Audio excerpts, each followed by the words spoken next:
지금은 네, 나옵니다. 어떻습니까? 나옵니다. 아이고, 참. 컴퓨터가 이게 가끔 이상하게 반응을 하는데, 에, 며칠 전에 그래서 손을 봤는데도 오늘 좀 더 이상해진 것 같은데, 다시 한번 손을 봐야 되겠습니다. 네. 에, 음수거를 해주시죠. 음소거.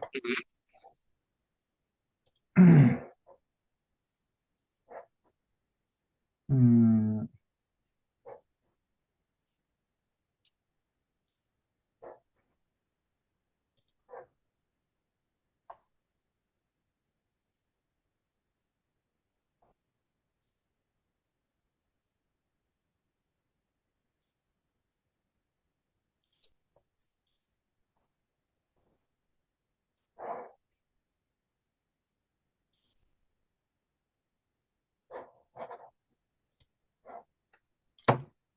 네. 예, 시간이 많이 좀 지체됐는데, 죄송합니다. 자, 열왕기 상하서를 이제 시작을 하려고 하는데, 에, 굉장히 흥미진진한 내용들이 많이 있습니다. 그래서 열왕기 상하서는 포스트 다윗 시대를 보여주기 위해서 기록한 책입니다. 그래서 다윗이 이제 그 죽은 다음에 그 후계자로 솔로몬이 등극을 하죠. 솔로몬이 처음에는 조금 제대로 나라를 통치했는데 나중에는 아, 그 교만해졌어요. 그래서 하나님께서 왕이 되면은 어, 해서는 안 될 일들 여러 가지로 말씀을 해줬잖아요. 신명기 17장에 보면은 왕이 되면은 그 절대로 그 은금을 쌓아두지 말고 그 군사들을 많이 양성하지 말고 여인들을 가까이 하지 말아라. 이렇게 경고를 하셨는데 이 세 가지 다 어겨요, 솔로몬이. 결국은 그 우상 숭배자로 전락을 해버립니다. 여성들의 치마폭에 휩싸여 가지고 그 여성들이 섬기는 우상들을 섬기는 이런 짓을 하다가 결국은 죽고 그 후에 솔로몬이 죽자마자 이스라엘이 남북으로 갈라졌죠. 북이스라엘, 남유다 이렇게 독립된 나라를 세워가지고 각각의 역사를 기록해 가는 모습을 볼 수 있습니다. 그래서 그러다가 이제 북이스라엘은 BC 721년에 아수르 군대에 의해서 나라가 완전히 망해버렸어요. 남유다는 그보다 한 135년 정도 역사가 더 지속되다가 BC 586년에 바벨론 군대에 의해서 나라가 망했습니다. 근데 이제 남유다는 여기서 완전히 망한 건 아니고요. 바벨론에 이제 포로로 잡혀갔다가 70년이 지난 다음에 예루살렘으로 귀환을 해요. 그래서 다시금 남유다 나라를 재건하는 이런 역사가 이제 진행이 됩니다. 조금 북이스라엘과는 다르죠. 어쨌든 이런 슬픈 역사를 기록하고 있는 것이 열왕기 상하서입니다. 음, 그래서 열왕기 상서를 이제 오늘 살펴보려고 하는데 열왕기 상서의 전체적인 내용은 8가지 정도로 이렇게 정리할 수 있어요. 첫 번째는 이제 다윗이 그 노년이 됐을 때 자기 후계자를 세우는 일을 자꾸 어, 미뤘던 겁니다. 그러니까 이제 넷째 아들이었던 아도니아가 자기가 왕이 되겠다고 해가지고 반역을 해요. 쿠데타를 일으키는 겁니다. 근데 오히려 이 아도니아의 반역이 솔로몬의 등극을 재촉하는 결과를 낳게 된 거죠. 그래서 이제 아도니아의 쿠데타가 실패로 돌아가고 에, 솔로몬이 다윗의 후계자로 등극하는 이런 모습이 쭉 이어지고 그다음에 이제 솔로몬이 왕으로 등극한 다음에 곧바로 이제 성전 건축을 하죠. 성전 건축하고 성전 봉헌을 하고 그리고 그 후에 자기가 살아가야 할 왕궁을 또 건축합니다. 그런 역사가 쭉 기록되어 있고 그다음에 이제 솔로몬이 왕이 된 다음에 제일 처음에는 태평성대를 이루었어요. 그러다 보니까 솔로몬이 교만해졌습니다. 아까 말씀드린 대로 왕이 해서는 안 될 짓을 자꾸 해요. 그러니까 국력이 약화되는 거고 거기에 따라서 이제 솔로몬의 대적들이 여기저기에서 일어나는 이런 역사를 기록하게 됩니다. 그러다가 이제 솔로몬이 죽고 남북 왕국이 이제 분열이 되고 북왕국은 새롭게 나라를 시작하자마자 금송아지 우상을 섬기는 이런 나라로 타락을 해가요. 그래서 곧바로 이제 르호보암 왕조와 여로보암 왕조를 소개하고 있는데 르호보암 왕조는 남유다죠.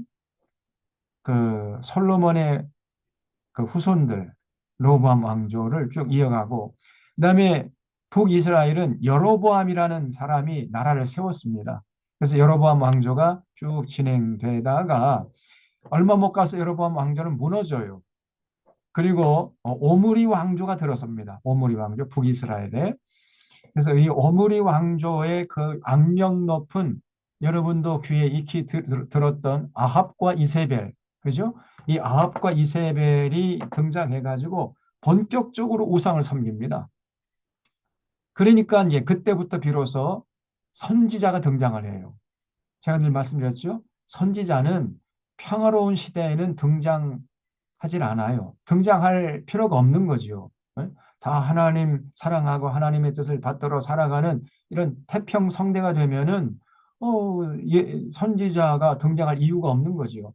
그러나 많은 사람들이 하나님의 언약을 팽개치고 그리고 그래서 이제 그 사회에 영적 어둠이 짙게 깔리게 되면 그때 이제 선지자가 등장하는 겁니다. 그래서 선지자가 등장하면 너희들 이렇게 이렇게 좀 잘못하고 있다. 그래서 하나님이 지금 분노하고 계신다. 그러니까 빨리 회개하고 하나님께 돌아가라. 이런 메시지를 외쳤던 거죠. 그래서 이 선지자들은 공통적으로 외치는 것이 에, 회개하고 빨리 하나님께 돌아가라는 권면을 외쳤던 겁니다. 그래서 드디어 이제 이 엘리야가 등장을 해요. 엘리야가 등장해서 이스라엘 백성들에게 회개를 촉구했습니다마는 결국은 이스라엘 백성들이 안 들어요. 그래서 아합과 이세벨이 이제 길랏 라못으로 올라가서 아람 군대와 전투하다가 거기서 비참하게 죽게 되죠. 그런 역사를 이 열왕기 상서에서는 이렇게 간략하게 에, 기록을 하고 있습니다. 자, 그런 장면들을 성경을 통해서 확인해 보겠습니다. 열왕기상 1장을 펴보세요. 열왕기상 1장. 다윗 왕이 나이가 많아 늙으니 이불을 덮어도 따뜻하지 아니한지라. 나이가 많이 들면 피가 식어지잖아요. 그래서 이불을 덮어도 따뜻하지가 않습니다. 여러분 체온이요. 사람 체온이 36도, 36.5도지요.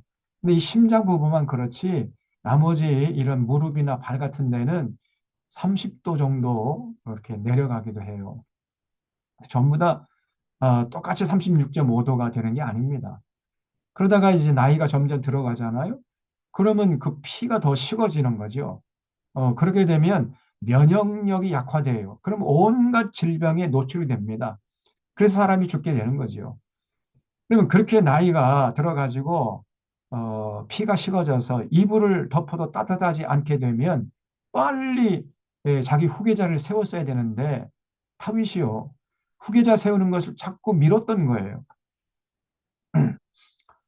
저도 이 나이가 좀 들다 보니까 젊었을 때는 피가 막 끓어가지고 겨울이 돼도 내복도 안 입고 그냥 뭐 반바지 차림으로 막 다니고 뭐 그랬는데 지금은 내복을 뭐 두 개, 세 개 입어도 추워요. 이 피가 식어진 겁니다. 이거 어쩔 수가 없는 거죠. 그러면 이제 좀 그 노인답게 생각하고 노인답게 행동을 해야 되는데 다윗이 그렇지 않았던 거예요. 그래서 그의 시종들이 왕께 아뢰되 우리 주 왕을 위하여 젊은 처녀 하나를 구하여 그로 왕을 받들어 모시게 하고 왕의 품에 누워 우리 주 왕을 따뜻하게 하시리다 하고 다윗의 품에 아리따운 처녀를 구해가지고 그 이름이 수넴 여자 아비삭인데 그 아비삭이라는 여자가 굉장히 좀 외모가 출중했던 것 같아요. 그래서 다윗의 품에 넣어줬다는 거예요. 피를 좀 몸을 따뜻하게 하라고.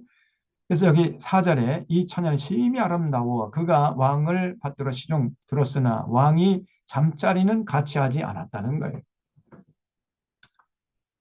기력이 쇠한 거지요. 그러니까 그 틈을 노려가지고 다윗의 넷째 아들이었던 학기스의 아들 아도니아가 스스로 높여서 이르기를 내가 왕이 되리라 하고 자기를 위하여 병거와 기병과 호위병 50명을 준비하니 그는 압살롬 다음에 태어난 자 용모가 심히 준수한 자라 그의 아버지가 네가 어찌하여 그리하였느냐고 하는 말로 한 번도 그를 섭섭하게 한 일이 없었더라 그랬지요.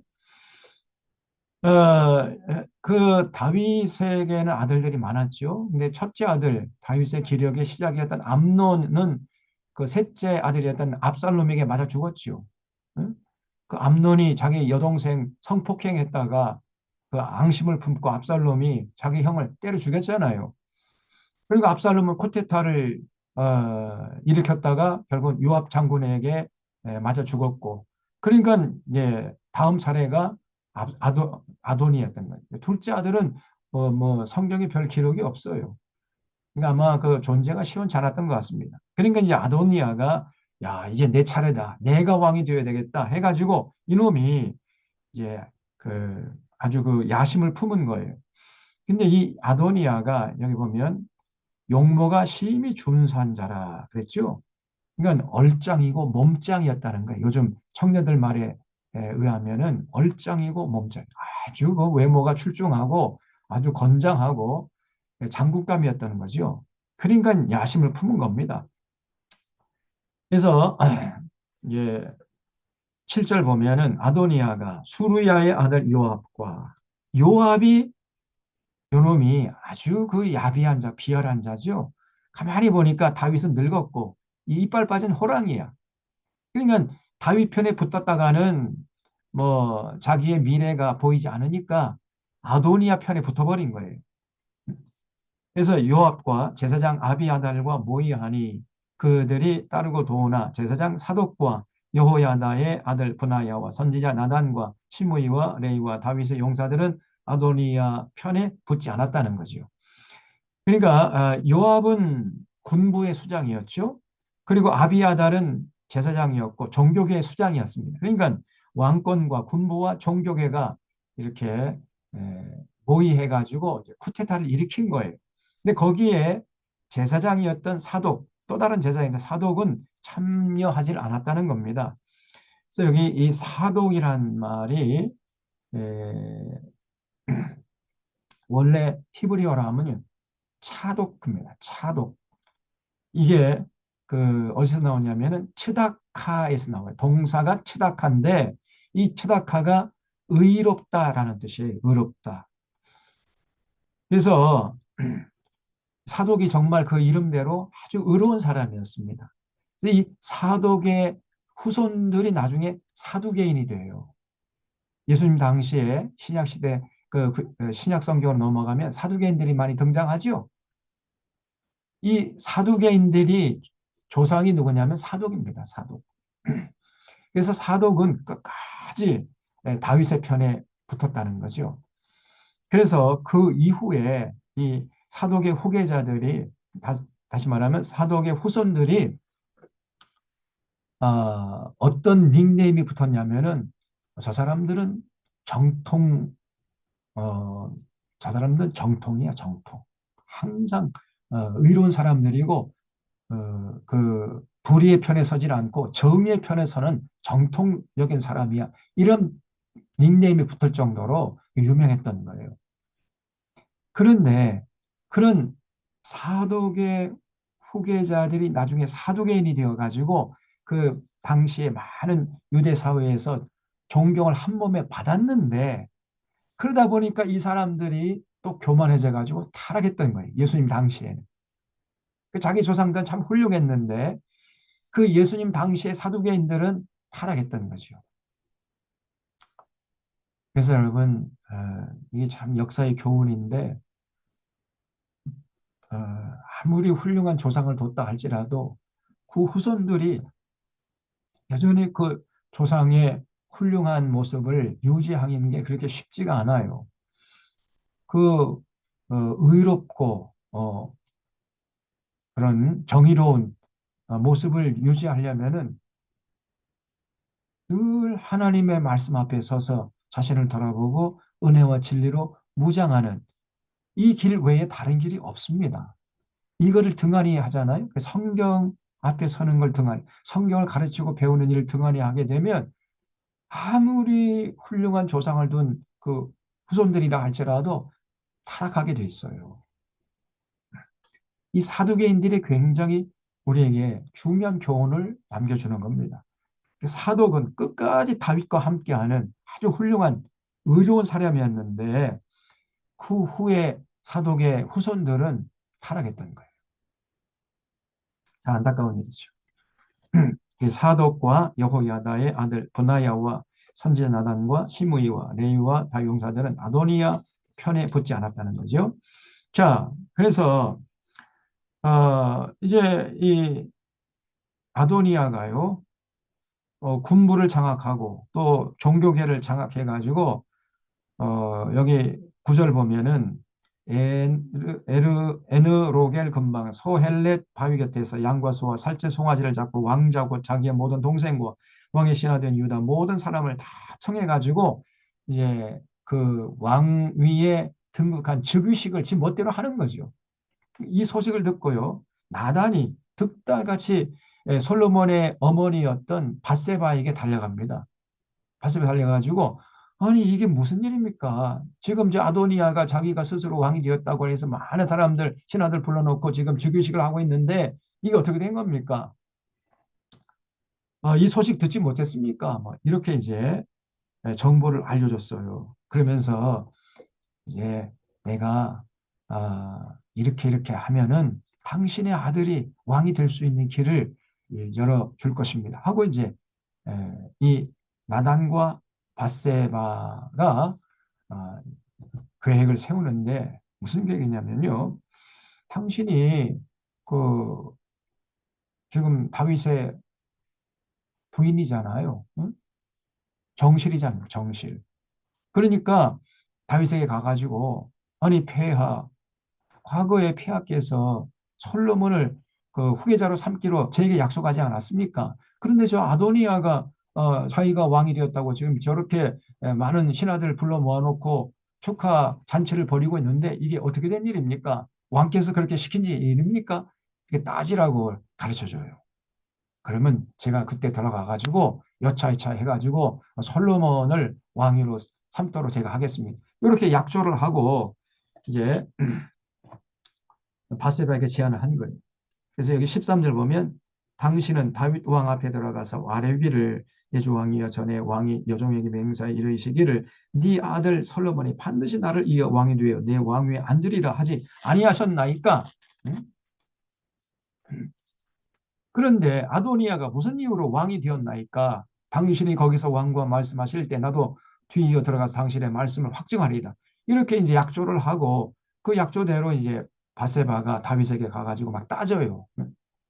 아니, 당신께서 얼마 전에 내 아들 솔로몬을 후계자 삼겠다고 약속했는데 이게 어찌된 일입니까? 따지니까 그때 22절 밧세바가 왕과 말할 때 선지자 나단이 들어온지라 어떤 사람이 왕께 말이르되 선지 나단이 여기 있나이다 하니 그가 왕 앞에 들어와서 얼굴을 땅에 대고 왕께 절하 이르되 내 주 왕께서 이르시기를 아도니아가 나를 이어 왕이 되어 내 왕위에 앉으리라 하셨나이까?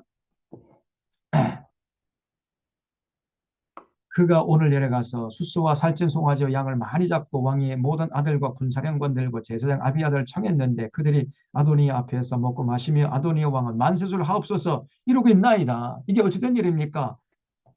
이렇게 이제 따지니까 28절에 다윗 왕이 명령하여 이르되 밧세바를 내 앞으로 부르라. 그가 왕의 앞으로 들어가 그 앞에 서는지라 왕이 이르되 내 생명을 모든 환난에서 구하신 여호와께서 살아계심을 두고 맹세하노라 내가 이전에 이스라엘의 하나님 여호와를 가리켜 내게 맹세하여 이르기를 내 아들 솔로몬이 반드시 나를 이어 왕이 되고 나를 대신하여 내 왕위에 앉으리라 하였으니 내가 오늘 그대로 행하리라.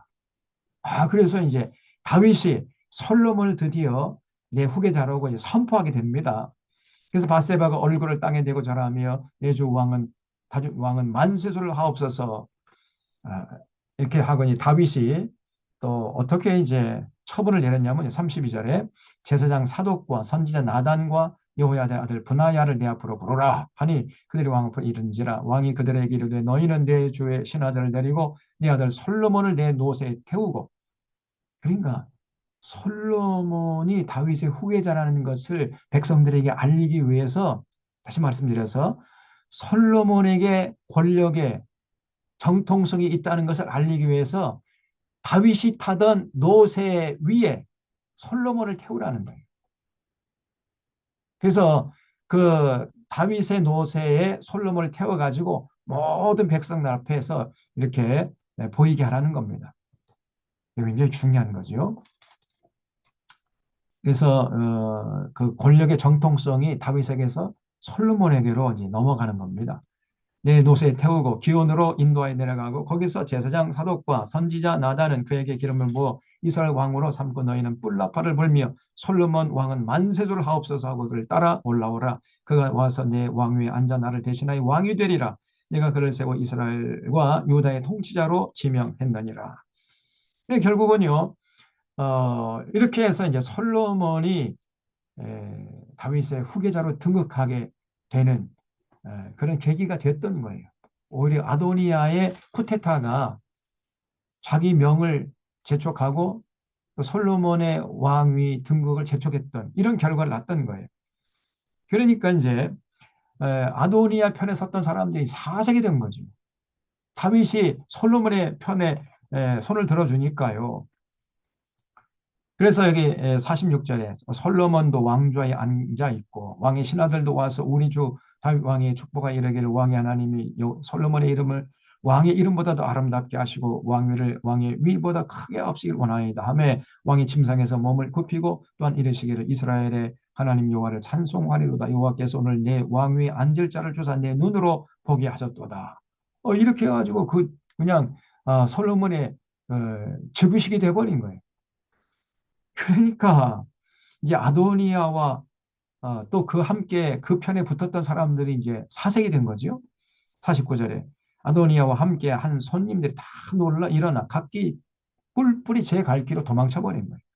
아도니아도 솔로몬을 두려워하여 일어나 가서 제단뿔을 잡으니 어떤 사람이 솔로몬에게 말하여 이르되 아도니아가 솔로몬 왕을 두려워하여 지금 제단뿔을 잡고 말하기를 솔로몬 왕이 오늘 칼로 자기 종을 죽이지 않겠다고 내게 맹세하기를 원한다나이다.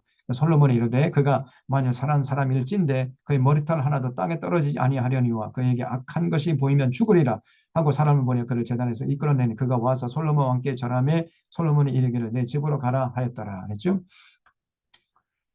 그래서 아도니아의 쿠데타를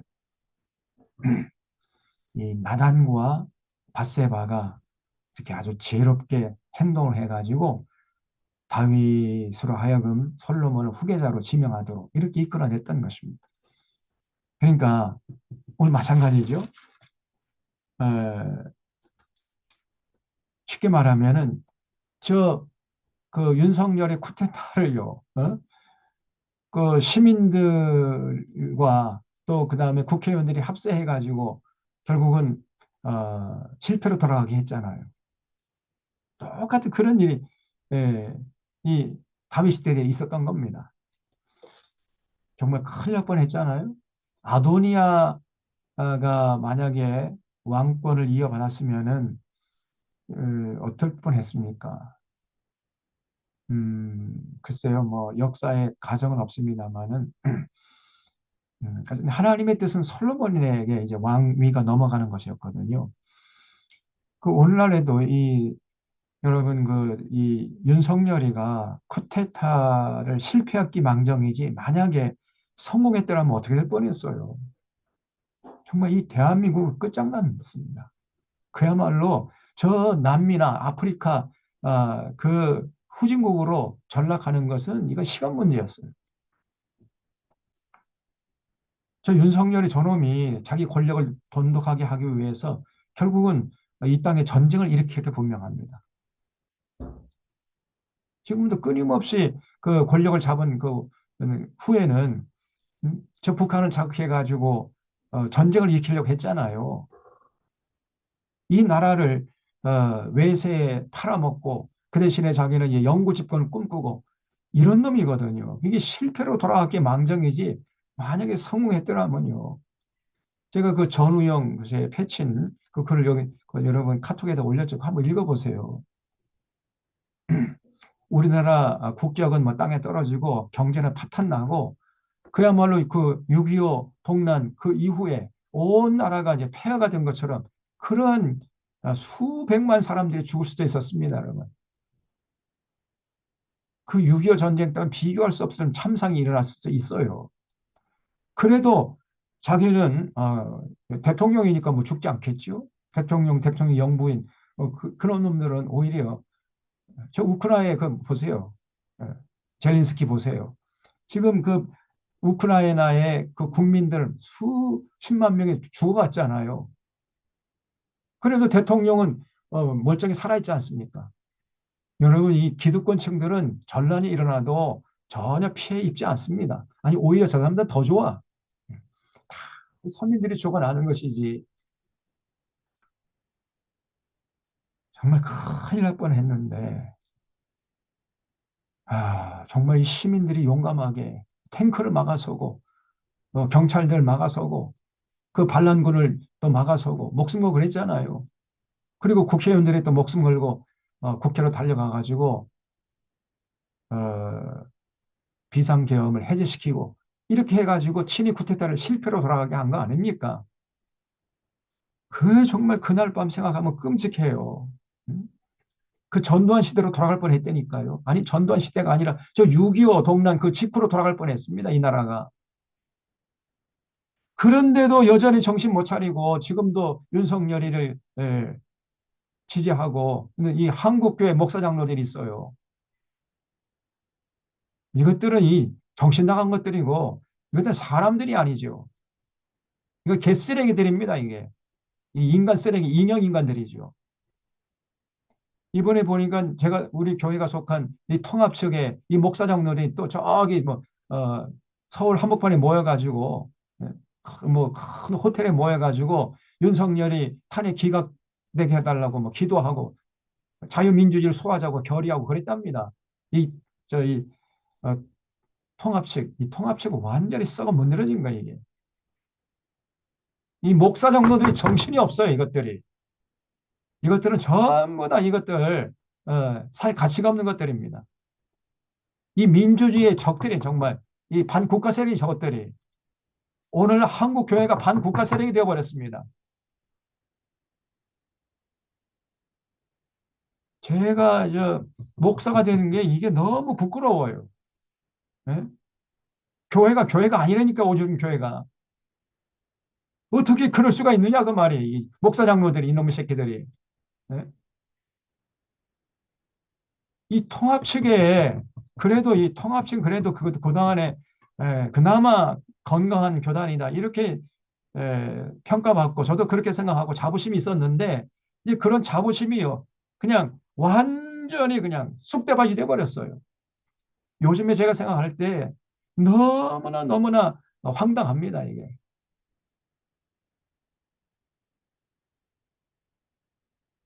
저건 정신 나갔들 아닙니까 저것들? 저것들이 무슨 목사야 저것들이 무슨 장로입니까?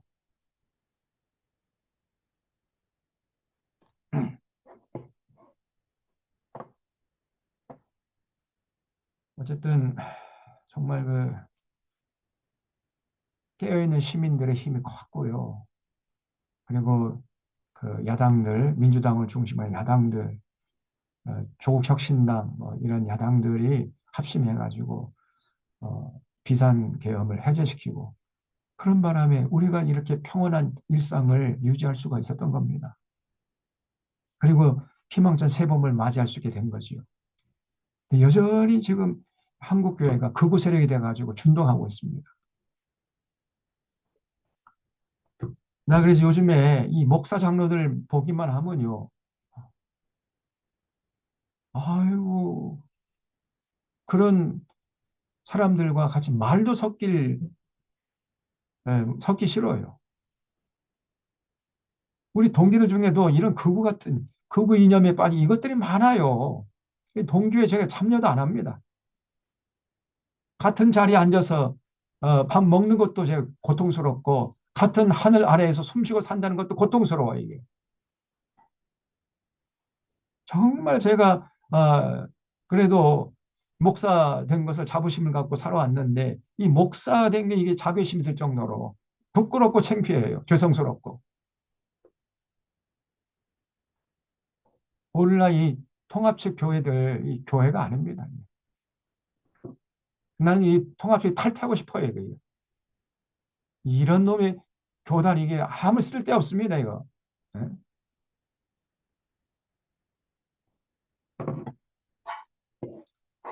이 반국가 세력이라니까요. 정말로. 민주주의의 적이야 이것들이. 예수님께서 말씀하시기를 세상에 나가서 빛과 소금 역할을 감당하려 했는데 빛과 소금은커녕 예, 민주주의의 적들이야 이것들. 민주주의의 걸림돌이 되고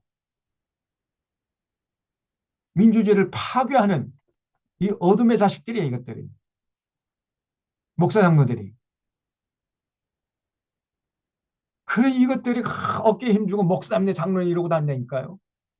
고급 호텔에 모여가지고 기름진 음식 먹으면서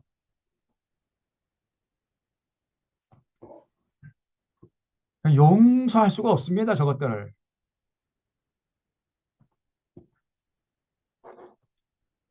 하나님의 무서운 심판을 저것들은 반드시 당하게 될 것입니다. 그 하메노에도 영태 같은 것들이 많아요. 그래서 제가 노예 가기도 싫어하는 겁니다. 그냥 말 섞기도 싫다니까.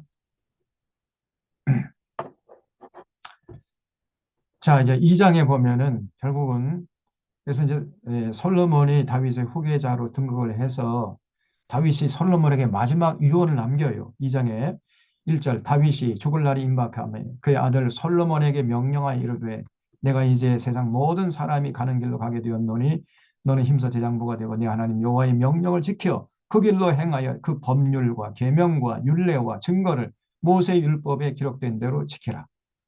딱 한 가지 요구합니다. 뭐냐면 하나님께서 우리의 행복을 위해서 주신 규례와 법도와 명령, 그 신의 산 언약 지켜라. 이거를 요구해요. 그래야 하면 네가 무엇을 하든지 어디로 가든지 형통하게 될 것이다. 이거는요. 아무리 세월이 흘러도 하나님께서 우리에게 똑같은 걸 요구하십니다. 하나님과 맺은 언약 지켜라. 창세기 요한 계시록까지 하나님께서 요구하시는 것은 동일해요. 그 뭐냐? 너희들의 행복을 위해서 내가 너희들에게 명령한 규례와 법도와 그 명령을 따라서 살아라. 그걸 요약하면 하나님 사랑하고 이웃 사랑하면서 더불어 사는 세상을 위해서 헌신하라. 이거예요. 그럴 때 그 삶이 아름다워지고 가치게 된다는 것입니다. 성경의 가르침, 그 핵심적인 메시지는 요 한 가지. 하나님 사랑하고 이웃 사랑하라.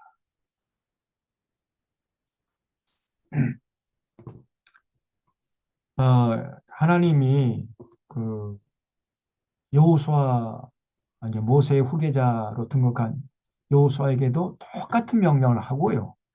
그리고 다윗에게도 똑같은 명령을 했고 다윗이 죽기 전에 솔로몬에게 했던 그 명령도 똑같은 거예요. 오늘날 하나님께서 우리에게 요구하신 것도 똑같습니다. 예수님께서 우리에게 가르쳐 주신 모든 진리 그거를 다 합하면 똑같아요. 하나님 사랑과 이웃 사랑. 그렇게 살라는 겁니다. 너 혼자 잘 먹고 잘 살려고 하지 말고 너 혼자 출세하고 이웃은 뭐 죽든지 말든지 나라가 망하든지 말든지 관심 갖지 않고 나 혼자만 배불리 먹고 등 땄으면 좋겠다. 이런 식으로 살지 말라는 거예요. 자, 그리고 이제 두 번째로 다윗이 솔로몬에게 요한 게 있는데 뭐냐면요. 그 품에서 살생부를 꺼내더라고요. 살생부. 음, 여기 5절 보면은 수르의 아들 요압이 내게 행한 일 곧 이스라엘 군대 두 사령관 넬의 아들 아브넬과 예델의 아들 아마사에게 행한 일을 내가 알거니와 그가 그들을 죽여 태평 시대에 전쟁의 피를 흘리고 전쟁의 피를 자기의 허리에 띤 띠와 발에 신에 묻혔으니 네 지혜로 행하여 그의 백발이 평안히 수월에 내려가지 못하게 하라. 그랬죠. 그러니까 요압을 죽이라는 거예요. 요압이 지 멋대로 행동한 적이 있죠. 11지파의 권력을 회수해가지고 다윗에게 갖다 바치려고 하는 순간에 그 요압이 아브넬을 쳐 죽여버렸잖아요. 응? 그래서 다윗이 정치적인 위기에 빠진 적이 있었지 않습니까? 또 그 아마사하고 요압은 같은 사촌간이었다고 그랬잖아요. 그런데 다윗이 그 요압이 압살롬을 죽이니까 그 괘씸하게 해가지고 군사령관에서 해임시키고 그 자리에 아마사를 또 자리에 앉혔지요.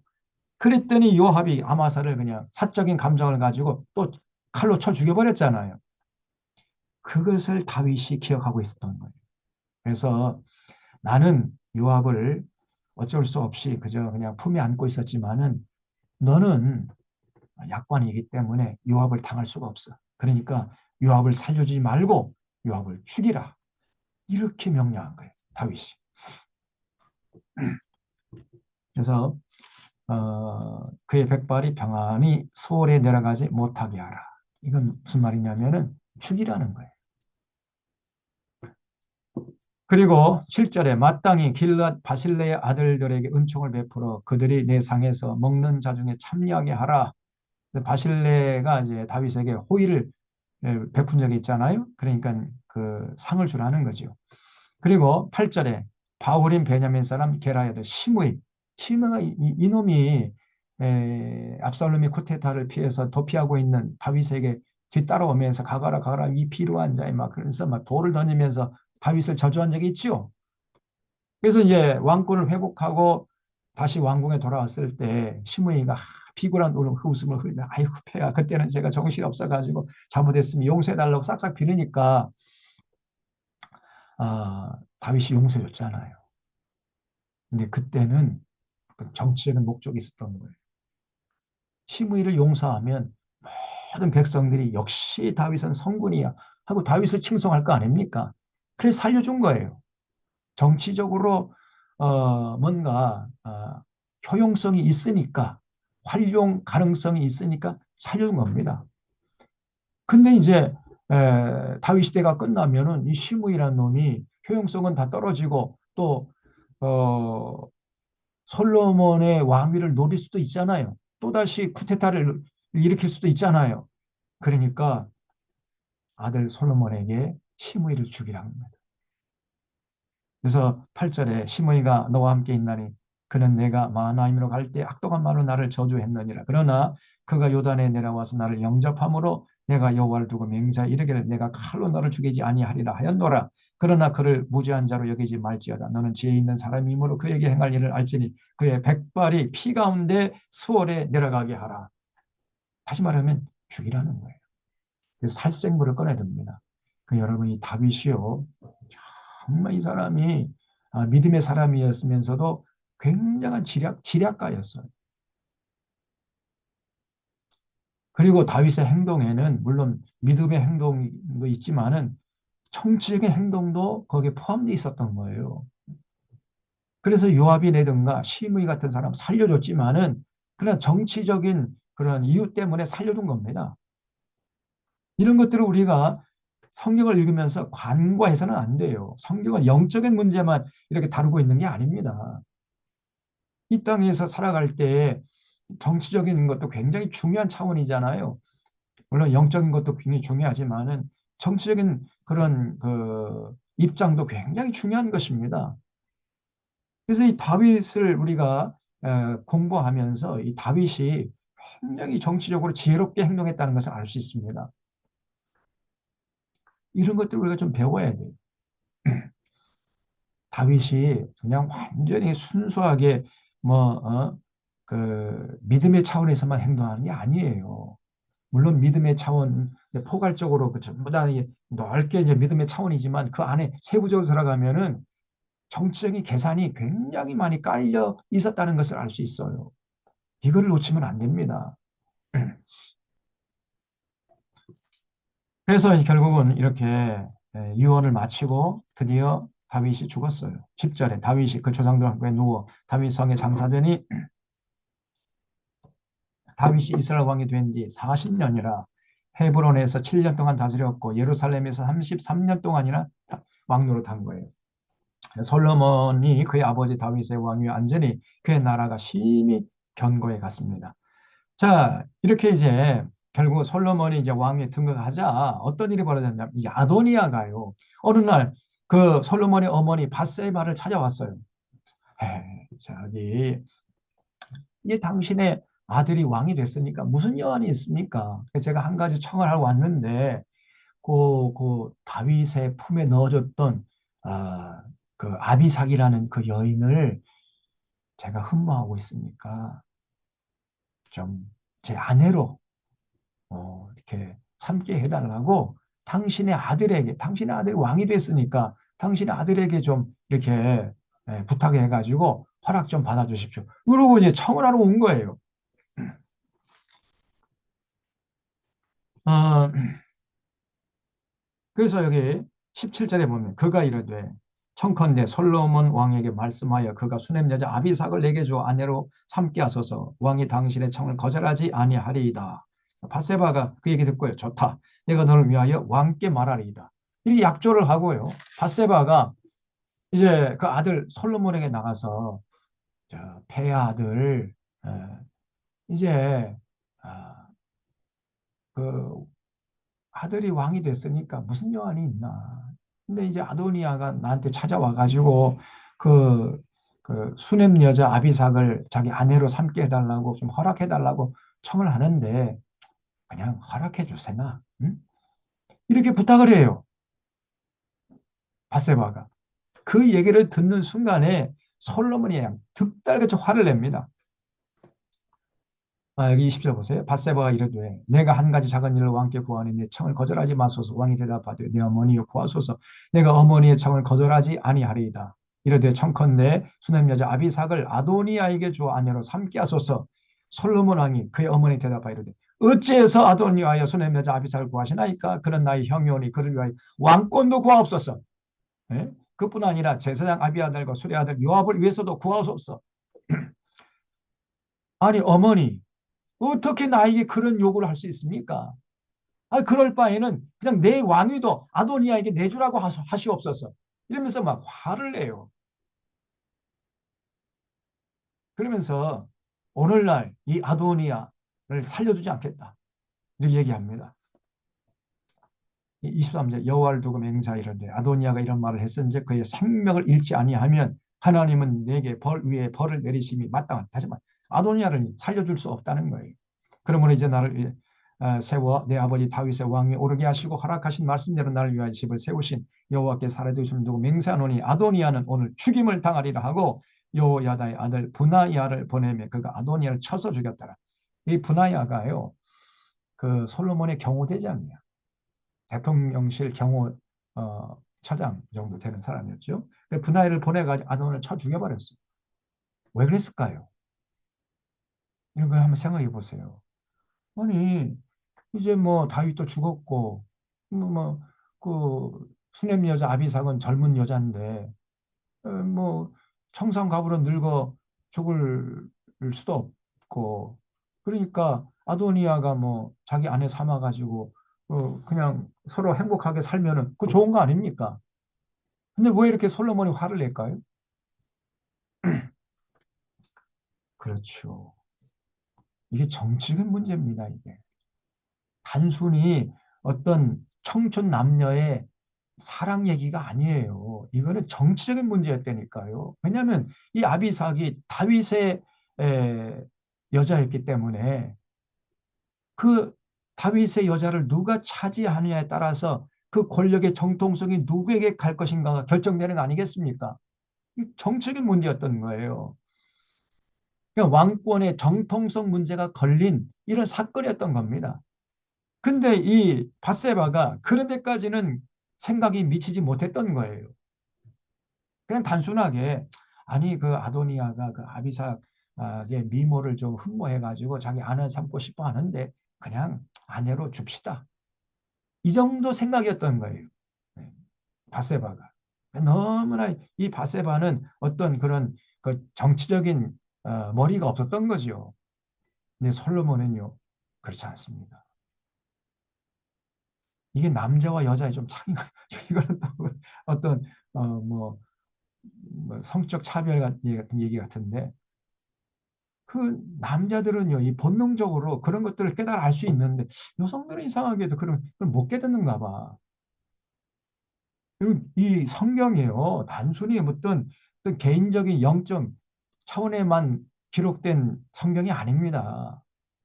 우리가 인간 살아갈 때 가장 중요한 문제가 대인관계 어떻게 지혜롭게 행동하느냐. 이게 문제 아니겠어요. 이 대인관계 문제가 전부 다 정책의 문제 아닙니까? 그래서 교회가 이 정치적인 문제에 관심이 있어야 돼요. 그런데 오늘날 한국 교회는 정치적인 문제에 관심이 없을 뿐더러 관심이 가진 사람들도 잘못된 편향된 생각을 갖고 있다는 말이에요. 극우 세력같이. 대부분의 교회는 정치에 무관심하고 무감각합니다. 정치에 관심이 있는 또 교회들은요, 극우 이념에 빠져 있는 거예요. 정말 기가 막힙니다.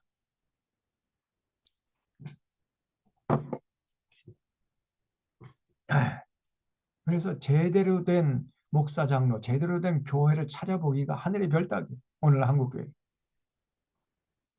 성경을 제대로 공부하지 못한 것이고 성경을 제대로 읽지 못한 결과인 것입니다. 지금 이 솔로몬이 아도니아의 총을 들을 때에 정치적인 문제로 해석한 거예요. 그 정치적 문제가 이건 권력의 정통성이 걸려 있는 문제였던 것입니다. 그래서 결국은 정책의 라이벌을 제거한 거죠, 솔로몬이. 그다음에 이제 26장에 보면 이제 아비아다를 추방을 하죠. 어, 아도니아 편에 붙었던 아도니아 제사장을 고향으로 추방합니다. 파면을 시켜가지고 27절에 아비아다를 쫓아내요. 여호와의 제사장 직분을 파면했어요. 그리고 28절에 이제 그 소문이 요압에게 들리니까 요압이 큰일 났거든요. 자기에게 화가 미칠 것 같으니까 이제 이 사람이 여호와의 장막으로, 그러니까 성막으로 도망쳐요. 성막 안에 그 성소에 도망칩니다. 여러분 성소에 도망치면요, 아무라도 함부로 그 안에 들어갈 수가 없잖아요. 못 끄집어냅니다. 옛날에 유신 정권 때에 지금 나이가 드신 분들은 저 시대 때에는 그 시절이 기억날 텐데 이 여기 참여한 젊은 분들은 아마 뭐 그 시절 모를 텐데요. 그 유신 정권 때 또 전두환 정권 때 데모하다가 그 경찰들에게 쫓기면은 어디로 도망쳤냐면요. 성당이나 교회당 안으로 도망친 거예요. 그 서울의 예를 따지면은 저 명동 성당이나 그 서울의 저쪽에 그 음, 서울의 그 종로에 그 유명한 교회가 있어요. 기장치기 교회인데 아주 건강한 교회죠. 어, 그 교회가 어떤 교회죠? 제가 지금 잠깐 이름을 잊어버렸는데 영락교회는 아니에요? 영락교회는요. 거기를 못 들어오게 막아버립니다. 그 영락교회는 완전히 타락한 교회예요. 그거는 건강한 교회가 아닙니다. 향림교회, 향림교회. 향림교회로 도망쳤어요. 여러분 그 1987년이라는 영화 그거 반드시 보셔야 됩니다. 아직까지 1987이라는 영화 보지 않은 사람은 회개하세요. 반드시 이 3.1절 기해서 1987년 1987이라는 영화 제목이 1987인데 그 영화를 반드시 보셔야 됩니다. 그 영화에 보면은 이제 그 전두환에게 쫓겨가지고 전두환 이 경찰의 이 권력의 주군 노릇하는 이 경찰이 그때 그렇게 타락했었어요. 그래서 그 경찰에게 이제 쫓겨서 어, 어디로 도망쳤냐면 향린교회로 도망칩니다. 향린교회. 그 장면이 나와요. 그 영화에. 그 개신교는 대표가 이제 향린교회였고 캐톨릭은 명동 성당이었죠. 명동성에 들어가면요. 경찰들이 그 성당 안에 못 들어가. 교회 안에 못 들어와요. 그래가지고 이렇게 무사히 이렇게 숨을 수 있는 그 유일한 피난처가 성당이요, 교회당이었던 거예요. 영락교회는요, 여러분, 어, 4.3, 제주도 4.3 그 사건이 있었죠. 군경이 제주도 가가지고, 예? 제주도 양민들 3만 명 정도를 죽였어요. 예? 여러분. 그런 끔찍한 사건이 4.3 사건 아닙니까? 근데 그때 그 4.3 사태에 가가지고 제주도 내려가서 수많은 양민들을 죽인 그 사람들, 가장 앞장서서 그런 악독한 만행을 저질렀던 사람들이 누구냐면 영락교회 청년들이에요. 영락교회 청년들.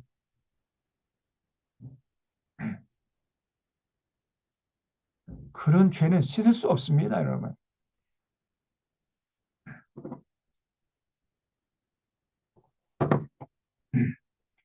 서북 청년단이라 들어보셨죠? 그 서북 청년단들이 영락교회 청년들이었어요.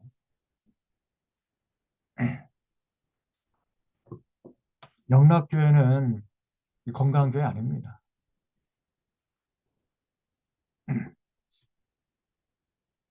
그런데 그 영락교회 그 한경직이라는 사람이 한국교회에서 가장 존경받는 목사가 돼 있다니까요. 예? 정말 기가 막힐 노릇입니다. 역사에 대해서 무지하니까 그리고 자꾸만 이런 사람들을 미화시켜요.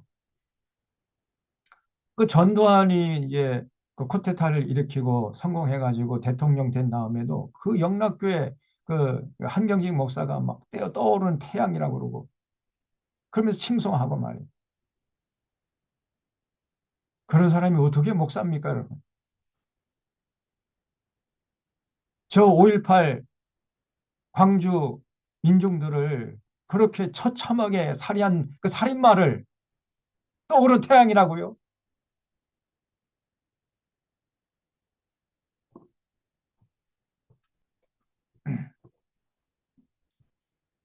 역사에 대해서 지금 너무 왜곡해서 가르치고 있고, 이 우리나라 지금 이 국민들이 이런 역사를 몰라요.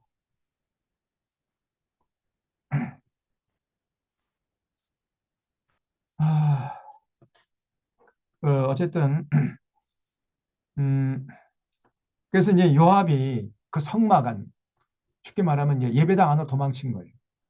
그러거나 말거나 그냥 이 솔로몬이 분하야를 보내가지고 그 성막으로 도망쳐 있는 요압을 끌어내가지고 쳐 죽여버린 겁니다. 이제 29절에 어떤 사람이 솔로몬 왕에게 아뢰되 요압이 여호와의 장막으로 도망하여 제단 곁에 있나이다. 솔로몬이 여호야다의 아들 분하야를 보내며 이르되 가서 너는 가서 그를 치라. 분하야가 여호와의 장막에 이르러 그에게 이르되 왕께서 나오라 하시느니라. 그가 대답하되 아니라 내가 여기서 죽겠노라. 분하야가 돌아가서 왕께 이르되 요압이 이리 내게 대답하였다. 왕이 이르되 그의 말과 같이 아이 그를 죽여 묻으라. 요압이 까닭없이 흘린 피를 나와 네 아버지 집에서 내가 제하리라. 그래가지고 결국은 34절에 여호야다 아들 분하야가 곧 올라가서 그를 쳐서 죽여버렸어요. 그가 광야에 있는 자기 집에 매장되니라. 왕이 이에 여호야다의 아들 분하야를 요압을 대신해서 군 사령관으로 삼았고 제사장 사독으로 아비아들을 대신하여 했습니다. 그리고 이제 한 놈 남았죠. 시므이. 이제 이놈은 다윗 왕이 용서하고 죽이지 않겠다고 약속했기 때문에 솔로몬도 어떻게 할 수가 없었어요. 그래서 이제 솔로몬이 시므이를 불렀습니다. 불러가지고 자네 말이야, 우리 아버지가 자네를 죽이지 않겠다고 약속했으니까 나도 자네를 살려주겠다. 대신에 니놈은 예루살렘 밖을 나가면 안 돼. 예루살렘 성 밖을 나가는 순간 어, 니놈의 제삿날인 줄 알고 있어. 알간 모르간 가봐. 이렇게 보냈어요. 그래서 3년이 흘렀습니다. 그러니까 이제 이 시므이가 아이고 3년이 흘렀는데 뭐 어, 아직까지도 나를 주목하고 있지 않겠지. 이렇게 안심을 하고 어느 날 이제 시므이의 종이 도망쳤거든요. 그래서 그 시므이가 그 자기 집안에 도망친 종을 잡으려고 예루살렘 성을 나갔어요. 그 소식을 듣자마자 솔로몬이 쾌재를 부릅니다. 잘 됐다 이놈. 솔로몬은 시므이가 예루살렘 성 밖을 나가기를 오매불만 기다리고 있었던 거예요. 뭔가 이제 책 잡을 게 있어야 이제 그걸 핑계로 이제 죽이려고 하는데 책 잡을 게 없었잖아요. 그래서 성 밖을 나가면은 안 돼라고 이제 함정을 파놨는데 요 시므이가 그것도 모르고 그냥 예루살렘 성 밖을 나간 겁니다. 그 소식을 듣자마자 잘됐다 해가지고 군사를 보내가지고 시므이를 잡아왔어요. 내가 뭐라고 그랬지? 3년 전에 너 예루살렘 성 밖을 나가는 순간 네 재산 나는 줄 내가 말했어 안 했어? 그리고는 분하이를 보내가지고 쳐 죽여버렸습니다. 여기 42절에 왕이 사람을 보내 시므이를 불러 이르되 내가 너에게 여호와를 두고 맹세하게 하고 경고하여 이르기를 너는 분명히 알라. 네가 밖으로 나가서 어디든지 가는 날에는 죽임을 당하리라 하지 아니했느냐. 너도 내게 말하기를 내가 들은 말씀이 좋으니이다 하지 않았느냐. 근데 네가 어찌해서 여호와에 들고 맹세한 맹세와 내가 내게 이런 명령을 지키지 아니했느냐. 왕이 또 시므에게 이르되 네가 내 마음으로 아는 모든 악고 내 아버지에게 행한 말을 내가 스스로 안 하니 여호와께서 내 악을 내 머리로 돌려 보내시리라. 그러나 솔로몬 왕은 복을 받고 다윗의 왕위는 영원히 여호와 앞에서 견고히 서리라 하고 여호야다의 아들 분하에게 명령하며 그가 나가서 시므이를 치니 그가 죽은지라. 그래서 이렇게 이제 솔로몬이요 다윗이 꺼냈던 살생부 그대로 요압을 제거하고 시므이를 제거하고 또 아비아다를 추방하고 이렇게 해서 이제 적재적소에 사람들을 이렇게 배치를 해가지고 나라를 이제 통치하게 됐다는 거예요. 3장에 보면은 그러면서 3장 1절에 아주 불길한 내용이 나와요. 솔로몬이 애굽의 왕 바로와 더불어 혼인 관계를 맺그 딸을 맞이하고 다윗 성에 데려다가 두고 자기의 왕궁과 여호와의 성전과 예루살렘 주의 성의 공사가 끝나길 기다려. 이방 여인의 를 데려다가 자기 아내 삼았다는 거. 또 애굽의 공주를 분명히 하나님께서 그걸 경계했잖아요. 이방 여인들 물론 무슨 인종차별주의자였기 때문에 그런 말씀하신 것이 아니고 여인이 시집 오게 되면은 그 몸만 오면 좋겠는데 함께 오는 게 있잖아요. 그 여인이 섬기던 우상이 함께 오잖아요. 그래서 하나님이 그 경계했던 거거든요. 근데 이 솔로몬이 결국은 애굽의 왕 바로의 딸을 아내로 맞이했던 거예요. 이게 뭐냐면 화친 정책입니다. 화친. 정략적인 결혼이에요. 쉽게 말하면. 그래서 그 애굽이 큰 나라였기 때문에 애굽의 공주를 데려와서 아내 삼으면 애굽은 이제 사돈 나라가 되는 거 아닙니까? 그러면 이제 어떤 정치적인 군사적인 이득이 있겠지. 이런 생각을 가지고 솔로몬이 아내를 맞이한 겁니다. 사랑 때문에 결혼한 게 아니고요. 정략적인 이유 때문에 결혼한 거예요. 이게 나중에 문제가 돼요. 그리고 이제 솔로몬이 이제 가만히 생각해 보니까 자기가 나이가 그렇게 많지 않은데 왕이 돼가지고 그 많은 백성 다스리려고 하니까 부족한 점이 드러났잖아요. 지혜가 부족해요, 지혜가. 그래서 야, 내가 올바른 왕 노릇을 해야 되는데 너무 지혜가 부족하구나. 세상 물정도 모르고 이런 사람이 어떻게 왕 노릇을 할 수 있을까 해가지고 하나님께 나가서 제사를 드리면서 지혜를 구해요. 그것이 바로 일천번제였던 겁니다. 저기 4절 보세요. 3장 4절에 왕이 제사하러 기브온으로 가니 거기는 산당이 큽니다. 큰 산당이 있어요. 산당이 크니까 그 제물을 갖다 바치는 제단도 컸겠죠. 그래서 1,000마리의 양을 잡아 한 번에 바칠 수 있는 그런 큰 제단이 있었던 거예요. 그래서 솔로몬이 그 제단에 1,000번제를 드렸더니 그래서 1,000번제라는 거는 1,000번 제사 드렸다는 얘기가 아니라 1,000마리의 제물을 한 번에 제사 드렸다는 그런 뜻이에요. 자, 여기 보세요. 여기 히브리어 1000번제가 히브리어는 엘레프 올로트란 뜻입니다. 엘레프 올로트. 이거는 1000마리의 양으로 한 번에 제사 드렸다는 뜻이에요. 1000번제의 번자가 횟수를 나타내는 번, 한 번, 두 번, 그 번자가 아니고 구워드리는 제사, 즉 구울 번자입니다. 구울 번자. 그래서 1000번 제사 드렸다는 얘기가 아니고 1000마리의 제사를 한 번에 그날 밤에 그냥 1000마리 제물을 잡아가지고 한 번에 드린 거예요. 그게 1000번제예요. 근데 오늘 한국 교회가 이거를 곡해해가지고 마치 1000번제가 1000번 제사 드렸던 것처럼 교인들에게 가르치고 있습니다. 그래서 1000번제 운동을 펴잖아요. 1000번 헌금하면 하나님이 여러분의 기도와 여러분의 소원을 이루어드립니다. 아멘 할렐루야. 그래가지고 1000번 헌금을 하도록 해요. 1000번. 1000번 헌금을 하면 그때 비로소 1000번 헌금을 받아 먹고 하나님이 기도에 응답하신다는 거예요. 이렇게 가르칩니다. 요즘에 우리 주변에 보면은 1000번째 헌금 안 하는 교회가 거의 없어요. 거의 대부분의 교회가 1000번째 헌금이 있습니다. 그러면은 여러분 1000번 헌금하려면 몇 년 걸려요? 주일마다 한 번씩 1000번 헌금하려면 제가 계산하면 20년 걸립니다. 20년. 그러면 기도를 시작한 다음에 1000번 헌금 받아먹고 20년 후에 하나님이 응답하시는 그런 하나님이십니까? 우리가 믿는 하나님이? 자기들 생각해도 그건 좀 곤란하거든요. 그러니까 생각하는 게 뭐냐. 그러면 새벽 예배 드릴 때마다 헌금해라. 그러니까 1000번 헌금하려면 그러면 새벽 예배마다 나와서 이제 헌금하면 몇 년 걸리냐? 그러면 3년 걸려요. 여러분, 1000번 헌금하면 3년 후에 하나님께서 여러분의 소원을 이뤄주십니다.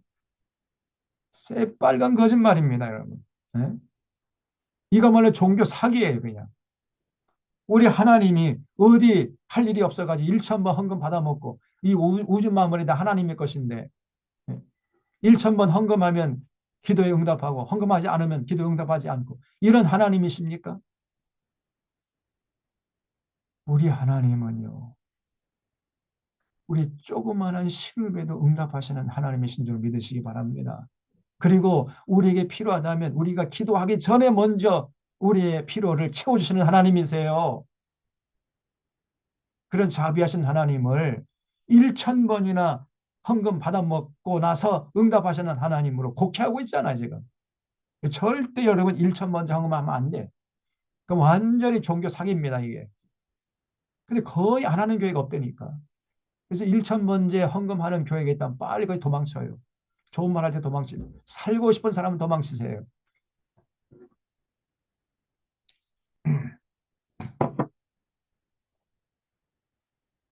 요즘에는 1000번째 헌금 가지고 양이 안 찬다는. 그래서 3000번째 헌금하는 또 교회도 있습니다. 그러다 보니까 이제 야, 우리는 좀 스케일 더 크게 놀자 해가지고 5000번째 상품이 나왔어요. 또 그러니까 또 옆에 있는 교회 우리 1만 번째다 그냥 샹 1만 번째 1만 번째 상품이 또 나왔습니다. 이거는 교회가 아닙니다.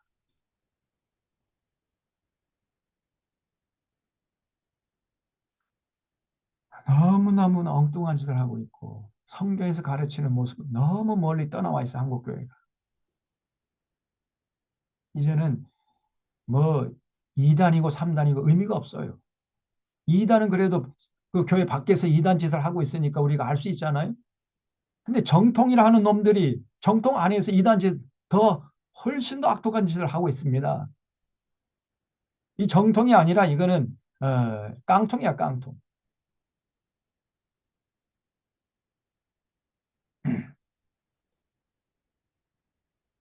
절대 여러분 이런 거 휘둘면 안 되고요. 그런 교회 빨리 도망쳐야 돼요. 교회가 아닙니다.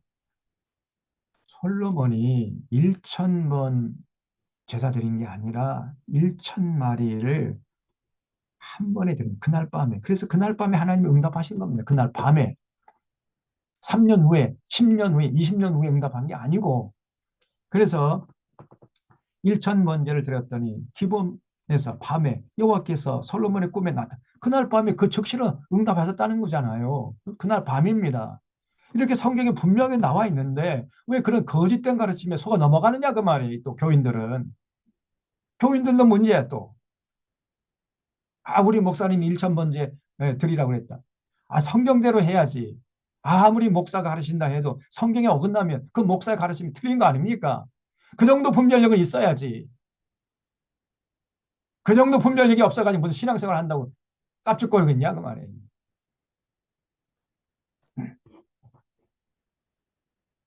정말 기가 차요. 한편으로는 불쌍하기도 하고 한편은 화가 납니다. 어떻게 그 한 번 딱 들으면 우리 하나님이 1천번 헌금하면 응답하시고 그런 하나님이냔 말이에요 이게.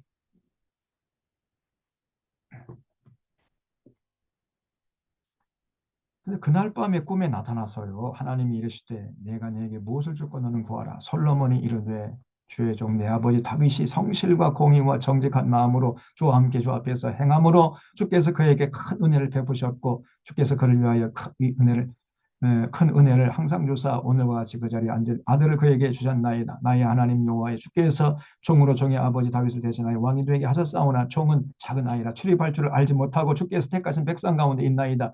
그들은 큰 백성 수요가 많아서 셀 수도 없고 기록할 수도 없사오니 누가 주의 이 많은 백성을 재판할 수 있사오리까. 듣는 마음을 종해 주사 주의 백성을 재판하여 선악을 분별하게 하옵소서. 이렇게 기도하는 거예요. 여기 듣는 마음을 정해 주소서. 거기 줄 쳐주십시오. 듣는 마음. 이게 바로 레브 쇼메아, 히브리 말로 레브 쇼메아인데 이게 지혜입니다. 여러분, 에, 여러분 지혜롭게 살기를 원하죠? 여러분 지혜가 필요하잖아요. 우리가 이 땅에 사는 동안에. 그 지혜가 뭐냐? 듣는 마음이야. 들으려고 하는 마음. 그러니까 경청하려고 하는 자세. 이게 지혜입니다. 여러분 우리가 잘 듣잖아요. 그러면 지혜가 생기는 거예요. 무엇이 선이고 무엇이 악이고 무엇이 참이고 무엇이 거짓인지 이게 분별하게 됩니다. 그래서 자연 만물의 소리를 경청할 때 무엇보다도 하나님의 말씀, 창세기 요한계시록까지 말씀을 정말 주의 깊게 경청해 보세요. 그러면 여기서 우리 삶에 필요한 모든 지혜가 나오는 거예요. 모든 지혜가. 지혜는 다른 말로 표현하면 레브 쇼메하다. 듣는 마음이야. 듣는 마음. 레브 쇼메아. 히브리어는요. 뒤에서부터 오른쪽에서 왼쪽으로 읽어가는 거예요. 우리 한글은 왼쪽에서 오른쪽으로 읽어가지고 듣는 마음. 근데 히브리어는 거꾸로예요. 오른쪽에서 왼쪽으로 읽어가요. 레브 쇼메아. 이게 듣는 마음. 경청. 여러분 어린아이들 말도요. 집중해서 경청하게 되면 그 어린아이가 뭘 말하는지 어린아이의 그 마음의 소원이 뭔지 지금 어떤 상황이 있는지 이걸 알 수 있어요. 그 지혜롭게 그 대처할 수 있고 그 아이를 잘 케어할 수가 있게 되는 겁니다. 경청이 중요한 거예요. 지도자일수록 그 자기 그 공동체 구성원에게 귀를 기울여야 됩니다. 그 소리에. 특별히 지도자, 왕이나 대통령은 백성들, 국민들의 소리를 들으려고 해야 되지요. 그런 자에게 지혜가 생기는 거예요, 지혜가. 지금 윤석열 저놈이 가장 치명적인 약성이 뭐냐면요. 들으려고 하지는 않아요. 어? 대통령 자리에 앉았으면은 국민들의 소리를 들어야 할 거 아닙니까? 그 야당의 소리를 들어야 되고, 그 서민들의 소리를 들어야 되고, 전혀 들으려고 하지 않아. 자기 생각에 살아요. 망상가죠, 그러니까. 그러니까 저놈은 절대로 지혜로울 수가 없는 거죠. 여전히 저 사람은 지금 자기 망상 속에 빠져 있는 거예요. 저런 자가 대통령 자리에 앉아서 2년 6개월 동안 이 나라를 통치했으니 나라가 망하지 않은 것이 기적 중의 기적입니다. 그래서 여러분 하나님께서 이 솔로몬 왕을 세울 때 정의로운 세상을 만들어 하나님의 공의와 정의를 강물처럼 흐르는 세상이 되게 하라. 근데 거기에 필요한 게 지혜거든요. 그러면 백성들의 소리를 들으려고 해야 돼요. 듣는 마음을 주시옵소서. 이렇게 이제 솔로몬이 기도했던 거예요. 지금 정의로서 여기 어느 우리 여기 이은주 선생님 이 그림을 보내주셨는데 참 이 좋은 자료 같았어요. 여러분에게 보여줍니다. 여러분, 원래 우리 지금 현실이 이렇게 돼 있죠. 현실이 지금 이 가진 자들은 이렇게 높은 자리에 앉아가지고 그냥 뭐 세상을 즐겨요. 그리고 일반 보통 이제 사람들은 뭐 조금 이렇게 발판 하나 정도 소유해가지고 이렇게 야구 경기를 구경합니다. 그러나 이런 서민들은요, 이런 펜스가 높이 있기 때문에 야구 경기를 구경할래야 구경할 수가 없어요. 이게 현실이다 그 말이에요. 네, 이퀄리티, 이 평등이라는 거는 발판을 딱 하나씩 하나씩 주자. 그렇게 되면 이렇게 이제 키가 큰 사람은 뭐 야구 경기를 즐길 수 있지만은 이런 꼬맹이들은 야구 경기를 구경하지 못하잖아요. 그래서 평등 정도 가지고 안 돼요. 이퀴티, 공정해야 됩니다. 세상이 공정해야 돼요. 평등한 세상을 넘어서서 공정한 세상이 되어야 된다. 그래서 이 키 큰 사람은 발판이 없어도 되잖아요. 그래도 야구 경기 즐길 수 있지 않습니까?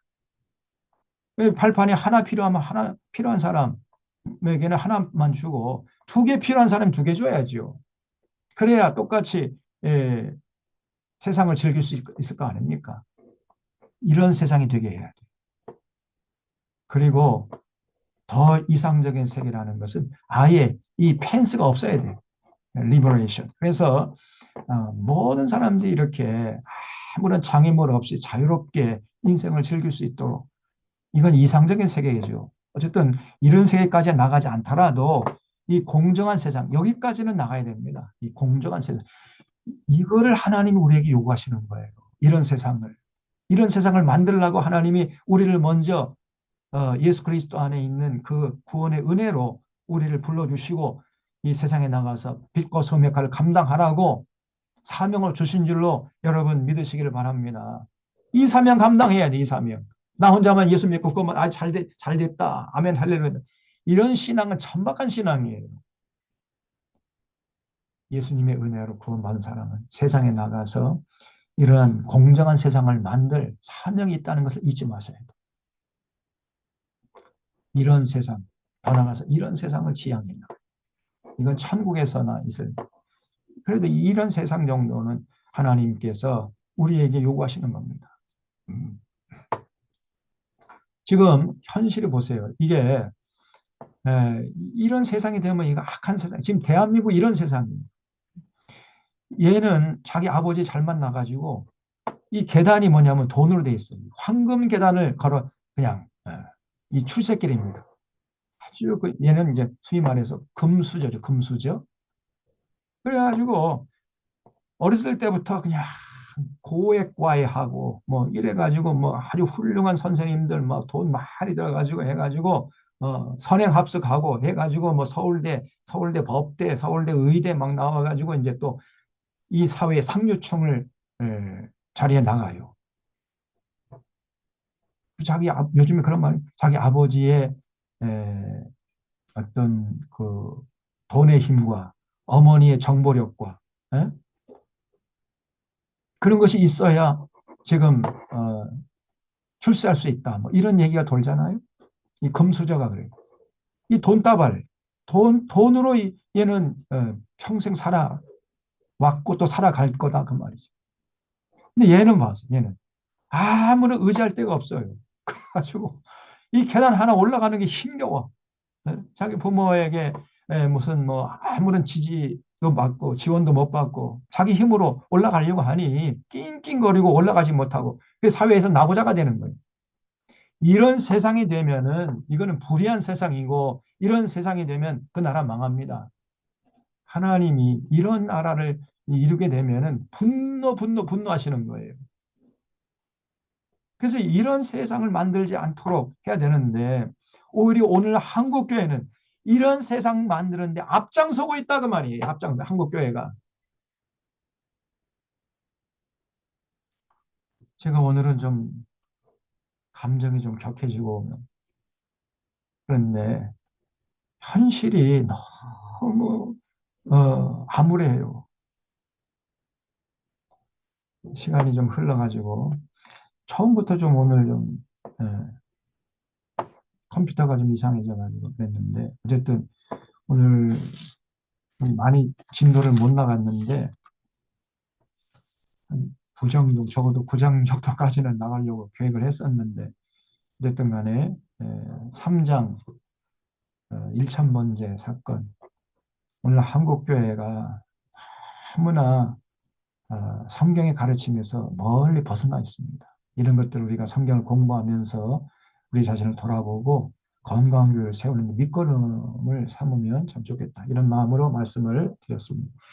자, 다음 주에 3장에서부터 계속 하기로 하고 오늘은 이 정도 시간이 됐기 때문에 기도하고 마무리하도록 하겠습니다. 고마우신 하나님 아버지, 이제 오늘부터 열왕기 상하서를 공부해 가고자 합니다. 솔로몬이 이제 등극을 하고 어떻게 솔로몬이 왕위에 앉아서 나라를 통치해 갔는지, 또 솔로몬의 사후에 나라가 어떻게 됐는지를 살펴보면서 참 하나님의 은혜와 진리를 나누고자 하오니 저희들에게 믿음을 더하시고 영을 열어주시어서 말씀을 통해 계시하신 하나님의 심정을 헤아리면서 정말 이 땅에 3날 동안까지 과거의 이스라엘 백성들이 저질렀던 실수를 다시는 반복하지 않도록 하나님 저희들을 붙잡아 주시고 은혜와 진리의 길로 이끌어 주시옵소서. 그래서 건강한 교회를 이루어서 하나님께 영광 돌리고 정말 오늘 이 시대에 많은 사람들이 우리를 주목하고 하나님께 돌아오는 그런 건강한 교회를 함께 세워갈 수 있도록 인도하여 주시옵소서. 이제 다가오는 새 봄에 더욱더 희망찬 삶을 통해서 하나님께 영광 돌릴 수 있도록 저희들을 주장하시고 이끌어 주시옵기를 바라옵고 감사하오며 예수님의 이름으로 기도하옵나이다. 아멘. 네, 여러분 한 시간 동안 경청해 주셔서 감사를 드립니다. 목사님, 한 시간 감사합니다. 동안 잘 보내시고요. 다음 주에 뵙도록 하겠습니다. 고맙습니다. 고맙습니다. 네, 감사합니다. 고맙습니다.